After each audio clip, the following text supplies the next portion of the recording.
Hello everyone, कैसे हैं आप लोग। Welcome back. आज का जो हमारा टॉपिक है वो इंग्लिश ग्रामर में, जैसा कि आपको पता है इससे पहले हमने कंडीशनल्स के बारे में पढ़ा था।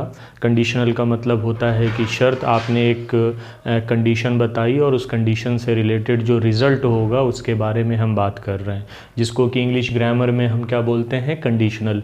इस कंडीशनल क्या होता है, कितने टाइप का होता है, कैसे कंडीशनल के सेंटेंसेस बनाते हैं, इसके लिए जो है वो ऑलरेडी मैंने वीडियो बनाया हुआ है, आप उसमें से चेक कर सकते हैं। ओके, सो आज का जो हमारा टॉपिक है, जैसा कि मैंने इससे पहले भी बताया था कि कंडीशनल जो है वो बेसिकली 4 टाइप्स के होते हैं। Zero conditional, first conditional, second conditional और थर्ड कंडीशनल।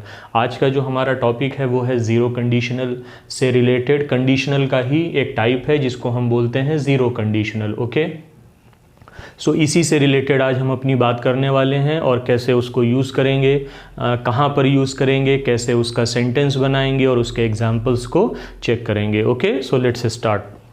हमारा टॉपिक है आज का ज़ीरो कंडीशनल। ज़ीरो कंडीशनल जो है उसका यूज़ कहाँ पर करते हैं। We use zero conditional when we want to talk about facts और things that are generally true, या कि किसी साइंटिफिक फैक्ट के लिए। देखिए, ज़ीरो कंडीशनल जैसा कि नाम से ही है, ज़ीरो कंडीशनल मतलब वहाँ पे एज सच कोई कंडीशन नहीं होती है, वो नेचर में एज इट इज़ हैपन्स होता है। लाइक फॉर एग्जांपल, मैंने इससे पहले भी एक बार आपको बताया था कि अगर आप वाटर को 100 डिग्री पे गर्म करेंगे तो पानी का क्या होगा, पानी बॉयल होना शुरू हो जाएगा। ये कोई कंडीशन नहीं है, ये एक साइंटिफिक फैक्ट है, या कि एक जनरल ट्रू है हमारे पास, जिसको कि आप तोड़ मरोड़ नहीं सकते, लाइक आप उसको चेंज नहीं कर सकते। ओके, सो इस कंडीशन में जब ये सारी कंडीशंस होती हैं तो वहां पर हम ज़ीरो कंडीशनल सेंटेंसेस को यूज करते हैं। याद रखिएगा कि जो साइंटिफिक फैक्ट्स होते हैं, आपको पता है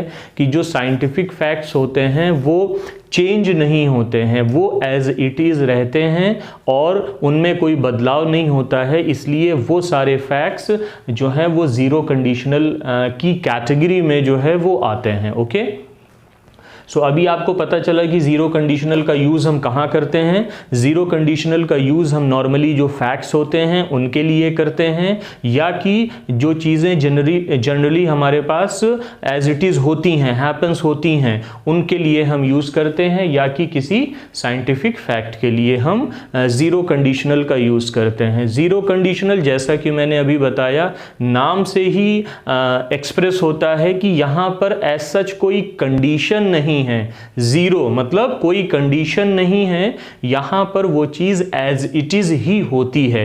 एग्जाम्पल, जैसा कि मैंने आपको बताया कि वाटर को अगर आप 100 डिग्री पे गर्म करेंगे तो वो बॉयल होना शुरू हो जाएगा। 0 डिग्री पे उसको ठंडा करेंगे, कूल डाउन करेंगे तो वो फ्रीज हो जाएगा। अब यहाँ पे आपने कोई चमत्कार नहीं कर दिया, वो नेचर में एज इट इज होता ही है। सो उसी चीज को हमने यहाँ पर पढ़ा कि ज़ीरो कंडीशनल का यूज फैक्ट्स और things that are generally true वहां पर किया जाता है, या कि साइंटिफिक फैक्ट्स के लिए। हाउ टू राइट, जो हमारा कंडीशनल सेंटेंस होता है, स्पेशली यहाँ पर जहाँ पर हम पढ़ रहे हैं ज़ीरो कंडीशनल में, तो ज़ीरो कंडीशनल का सेंटेंस लिखा कैसे जाता है। थोड़ा सा बैकग्राउंड समझते हैं इस चीज़ का। मैंने कंडीशनल जब चैप्टर शुरू किया था इंग्लिश ग्रामर में, मैंने वहाँ पर आपको ये चीज़ बताई थी कि कंडीशनल सेंटेंसेस में 2 चीज़ें होती हैं, 2 तरीके के सेंटेंसेस होते हैं।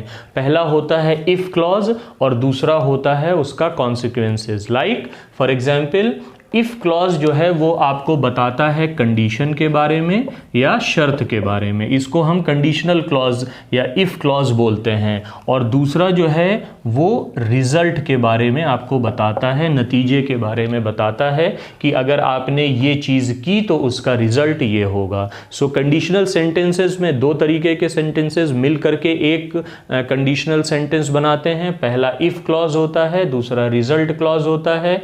इफ़ क्लॉज के बाद की जो ग्रामर होती है, उस इफ़ क्लॉज के बाद जो सेंटेंस हम लिखते हैं, अगर आपने अपना सेंटेंस इफ़ से स्टार्ट किया है तो कॉमा आता है। अगर आप इसको रिवर्स कर देते हैं, लाइक आपने रिजल्ट का सेंटेंस पहले लिखा और कंडीशन का सेंटेंस बाद में लिखा, तो ये कॉमा वहाँ से हट जाता है। इसके बारे में मैंने आपको पहले लेक्चर में डिटेल में समझाया। ओके, हम बात कर रहे हैं ज़ीरो कंडीशनल की, तो ज़ीरो कंडीशनल का जो सेंटेंस होता है वो कैसे लिखा जाता है? जो कंडीशनल क्लॉज होता है, इफ़ क्लॉज होता है, वो प्रेजेंट सिंपल में बनता है। आप कॉमा लगाइए, इफ़ के बाद प्रेजेंट सिंपल कॉमा लगाइए, और जो रिजल्ट का है वो भी प्रेजेंट सिंपल में ही बनता है। उसका रीज़न ये है चूँकि ये फैक्ट है, आप उसकी ग्रामर चेंज नहीं कर सकते। ऐसा होता है तो ऐसा होता है, राइट। जैसा मैंने बताया कि अगर आप वाटर को 100 डिग्री पे हीटअप करेंगे तो वो बॉयल होगा, राइट। अब यहाँ पर जो है वो ऐसा नहीं है कि प्रेजेंट पास्ट फ्यूचर में कुछ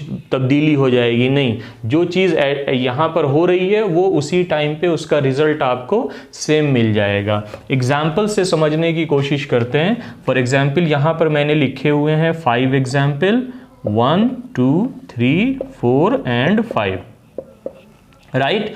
इफ़ यू फ्रीज वाटर, वही चीज़ है जो मैं अभी समझाने की कोशिश कर रहा था। इफ़ यू फ्रीज वाटर, ये कंडीशनल क्लॉज है, इफ़ से स्टार्ट किया है आपने। If you freeze water comma it turns into ice. अगर आप वाटर को फ्रीज करेंगे, अगर आप वाटर को फ्रीज करते हैं, if you freeze water comma it turns into ice, वो आइस में बदल जाता है। तो अब ये क्या है? ये एक फैक्ट है। अगर आप पानी को ठंडा करेंगे, ठंडा करते जाएंगे 0 डिग्री आते आते जो है वो फ्रीज हो जाएगा, आइस बन जाएगा। So if you freeze water comma it turns into ice. अब आप देखें, ये जो ग्रामर है ये प्रेजेंट सिंपल की ग्रामर है, इफ़ यू फ्रीज वाटर, और ये भी प्रेजेंट सिंपल की ग्रामर है, राइट। ये हमारा कंडीशनल क्लॉज है, ये हमारा कॉन्सिक्वेंस या रिजल्ट का क्लॉज है। दूसरा एग्जाम्पल देखते हैं। If you heat water, if you heat water at 100 degree it boils. वही चीज़ है जो मैं अभी इतनी देर से आपको समझाने की कोशिश कर रहा था कि अगर आप पानी को गर्म करते हैं, कब तक? 100 डिग्री तक, तो पानी में क्या बदलाव आ जाएगा? इट बॉइल्स, वो उबलने लगेगा, राइट। सो यहाँ पर पहला जो इफ़ क्लॉज है और ये भी जो है वो उसका रिजल्ट है, दोनों प्रेजेंट सिंपल में बने हुए हैं। थर्ड एग्जाम्पल देखते हैं। अब वही चीज़ है जो थर्ड एग्जाम्पल मैंने रिवर्स कर दिया, मैंने रिजल्ट पहले लिखा है और इफ़ क्लॉज जो है वो बाद में लिखा है। आई गेट टायर्ड, मैं थक जाता हूँ। आई get tired if I work too much. If, ये हमारा क्या है? ये हमारी शर्त है, और ये क्या है? ये हमारा रिजल्ट है।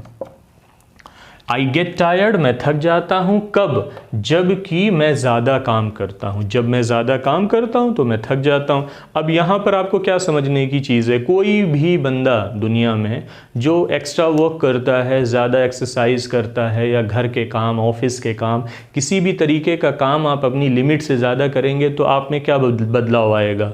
कि आप थक जाएंगे, you will get tired, right. So वही चीज़ है, I get tired if I work too much. ये फैक्ट है, इसमें कोई आप चेंजेस नहीं कर सकते। ऐसा नहीं है, आप कोई सुपरमैन नहीं है कि आप 24 घंटा कंटिन्यूसली काम करते रहें और आप ना थकें, राइट। सो ये फैक्ट है, I get tired if I work too much. Fourth example हम देखते हैं। If my wife has a cold, ये कंडीशनल क्लॉज है हमारे पास क्योंकि हमने इफ़ से शुरू किया है। If my wife has a cold I usually catch it. अगर मेरी बीवी को ज़ुकाम होता है तो वो मुझे भी हो जाता है, तो वो मुझे भी हो जाता है। तो ये क्या है? ये आपकी शर्त है कि अगर आपकी बीवी को कोल्ड हुआ तो आई यूजुअली कैच इट, वो मुझे भी हो जाता है, अक्सर मुझे भी हो जाता है। अब ये बात आपको भी पता है कि घर में अगर एक बंदे को ज़ुकाम हुआ या उसको खांसी ज़ुकाम कोल्ड हुआ तो बाकी लोगों को भी हो जाता है। उसका रीज़न ये है कि ये ऐसे ही फैलता है, right. By touching, by air, ये जो इन्फ्लुएंज़ा का वायरस होता है ये इसी तरीके से फैलता है।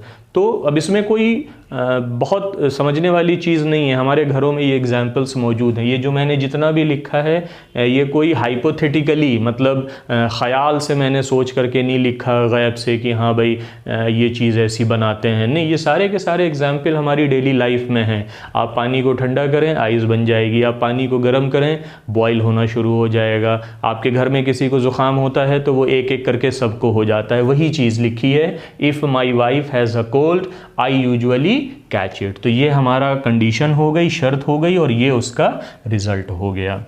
लास्ट एग्जाम्पल है, कंडीशनल सेंटेंस है, if I am late for dinner. If I am late for dinner ये हमारी शर्त है, अगर मुझे रात के खाने में डिनर में लेट होता है, स्टार्ट ईटिंग विदाउट मी। अब ये लाइन आपने जो है वो घरों में अक्सर सुनी होगी, जहाँ पे कोई काम करने वाला शख्स या बाहर जाने वाला शख्स जो है वो उसको लेट होता है तो हम लोग खुद ही फ़ोन पे बोल देते भाई अगर मेरे को लेट होता है तो तुम लोग खाना खा लेना, राइट। वही चीज़ है कि if I am late for dinner start eating without me. अगर मुझे देर हो जाए तो आप लोग मेरे बगैर खाना जो है वो खाना शुरू कर दीजिए, जो कि हम लोग जनरली घर पे बोलते हैं। हम ये नहीं कहते हैं कि जब तक मैं नहीं आऊँ तब तक तुम खाना नहीं खाना, ऐसा नहीं बोलते हैं।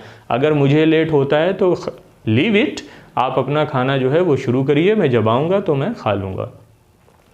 ये वही चीज़ है, ये एक तरीके का जिसको हम बोलते हैं जनरली ट्रू है कि हम अपनी फैमिली में ऐसा बोलते हैं। तो ये हमारे पास 5 एग्जाम्पल थे जो कि ज़ीरो कंडीशनल के कंडीशन को शो कर रहे हैं, उनकी कंडीशंस को फिलफिल कर रहे हैं अपने ग्रामर के थ्रू, राइट। सो ये हमारा ऑल अबाउट ज़ीरो कंडीशनल था। एक बार इसका क्विक रिवीजन कर लेते हैं ताकि ये चीज़ आपको समझ में आए। उससे पहले आप इसका स्क्रीनशॉट यहाँ से ले लीजिए ताकि आपको रिवीजन में आसानी हो जाए।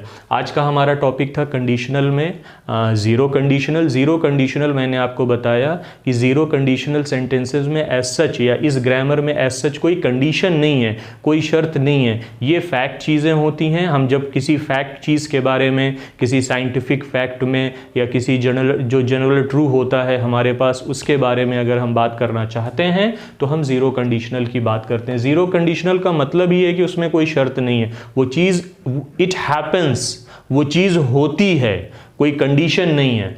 कैसे लिखते हैं? इफ और प्रेजेंट की ग्रामर में इसको दोनों सेंटेंसेस हम बना देते हैं, राइट। एग्जाम्पल में if you freeze water it turns into ice, if you heat water at 100 degree it boils, I get tired if I work too much, if my wife has a cold I usually catch it, if I am late for dinner start eating without me। ये कुछ examples थे जो कि zero conditional की condition को जो है वो फुलफिल करते हैं। होप ये चीज़ आपको समझ में आ गई होगी। सो यहाँ पर ये हमारा चैप्टर जो है ये वाइंड अप होता है।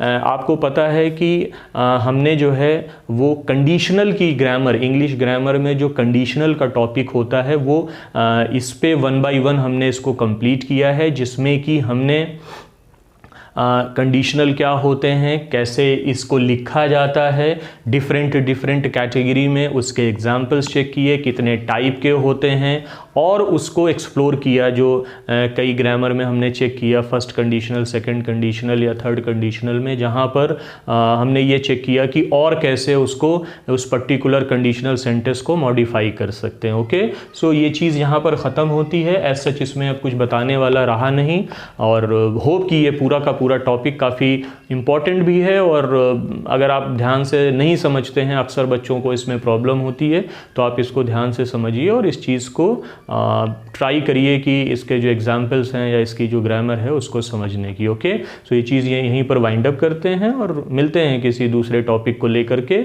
जल्दी, ताकि जो है वो आपको कुछ नई चीज़ें सिखा सकूं या हम लोग उसको सीखने की कोशिश कर सकें। ओके।